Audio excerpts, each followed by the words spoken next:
প্ৰথম কথা হৈছে যে আমাৰ কংগ্ৰেছ দলৰ ইতিহাসত কৰিমগঞ্জৰ যি প্ৰাৰ্থিত্ব বিশিষ্ট অধিবক্তা হাফিজ ৰছিদ আহমেদ চৌধুৰী ডাঙৰীয়া অসমৰ কংগ্ৰেছৰ ইতিহাসত প্ৰথমবাৰৰ কাৰণে ৰাইজৰ মনোনীত প্ৰাৰ্থী হিচাপে তেখেতে ইয়াত প্ৰাৰ্থিত্ব পাইছে। APCC AICC এবাৰ সিদ্ধান্ত লোৱা নাই। ইয়াৰ শিক্ষকসকল, কৰ্মচাৰীসকল, উকিলসকল, সাংবাদিকসকল আপোনালোকেও মোক কৈছিলে যে আপোনালোক যদি জিকিব লাগে আপোনালোক প্ৰত্যেকগৰাকী সাংবাদিকে মোক কৈছিলে ইয়াত যে হাফিজ সাহেবক ইয়াত কোনো হৰুৱাব নোৱাৰে। আৰু আজি আপোনালোকে দেখিছে এখন গাড়ী আমি ভাড়ালৈ দিয়া নাই। আমি খালি মিটিং হ'ব বুলি মাইক এনাউন্সমেণ্ট কৰিছোঁ।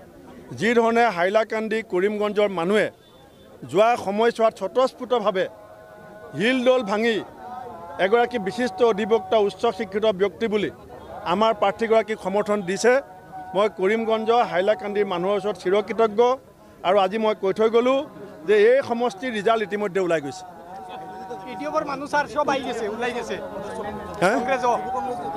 একো নহয়, যেতিয়া ৰাইজেই হৈছে গণতন্ত্ৰত ভাগ্য বিধাতা।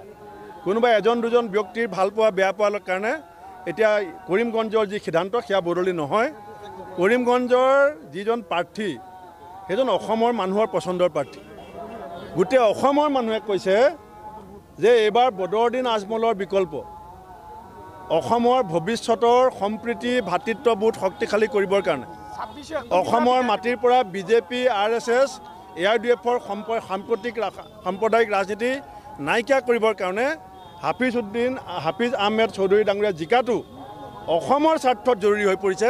আৰু সেই সিদ্ধান্ত কৰিমগঞ্জৰ মানুহে ল'ব। একো নাই, এজন দুজন একো চিন্তা কৰিব নালাগে, অহা যোৱা চলি থাকিব।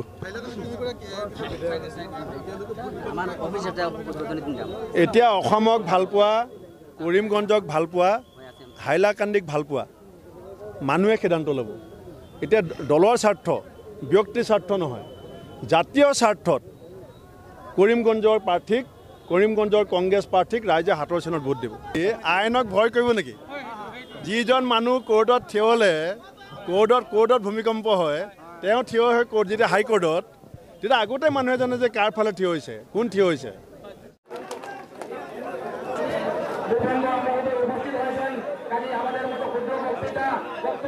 সমীচীন নয়, তাই দীর্ঘায়িত করিয়েন না। শ্রদ্ধাভাজন ভূপেন বড় আয়োজন আপনার কাছে আবেদন, আগামী 24 তারিখ 26 তারিখ আপনারা ছেলের মুখে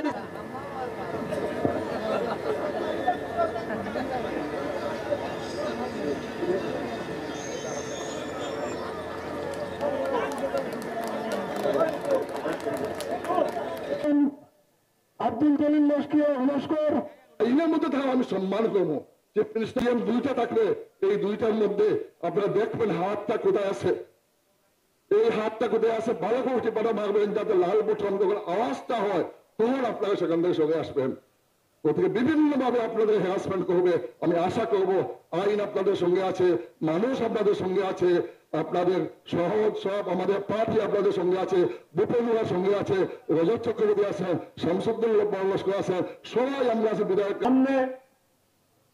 এতিয়া মই তেখেতক কৈছিলো যে দাদা I will not give you commitment, আমি আপনাকে কথা দিব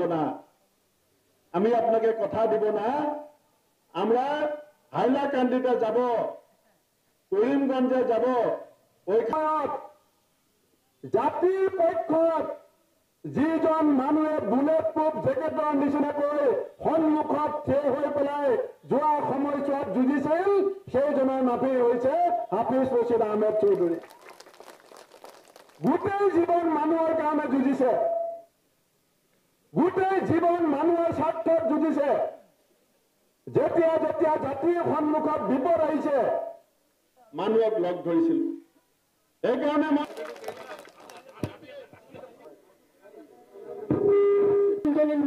আমি অনুরোধ করছি উত্তরে দিয়ে প্রদান করার জন্য। গতদিন আমরা ইউডিএফ এর 3 জন এমএলএ কে দিয়েছি, বিগত দিন আমরা এমপি দিয়েছি। সম্মুখে যারা আছেন একটু টাকা করে দেওয়ার জন্য। রাজ্যিক সভাপতি ভূপেন বড়া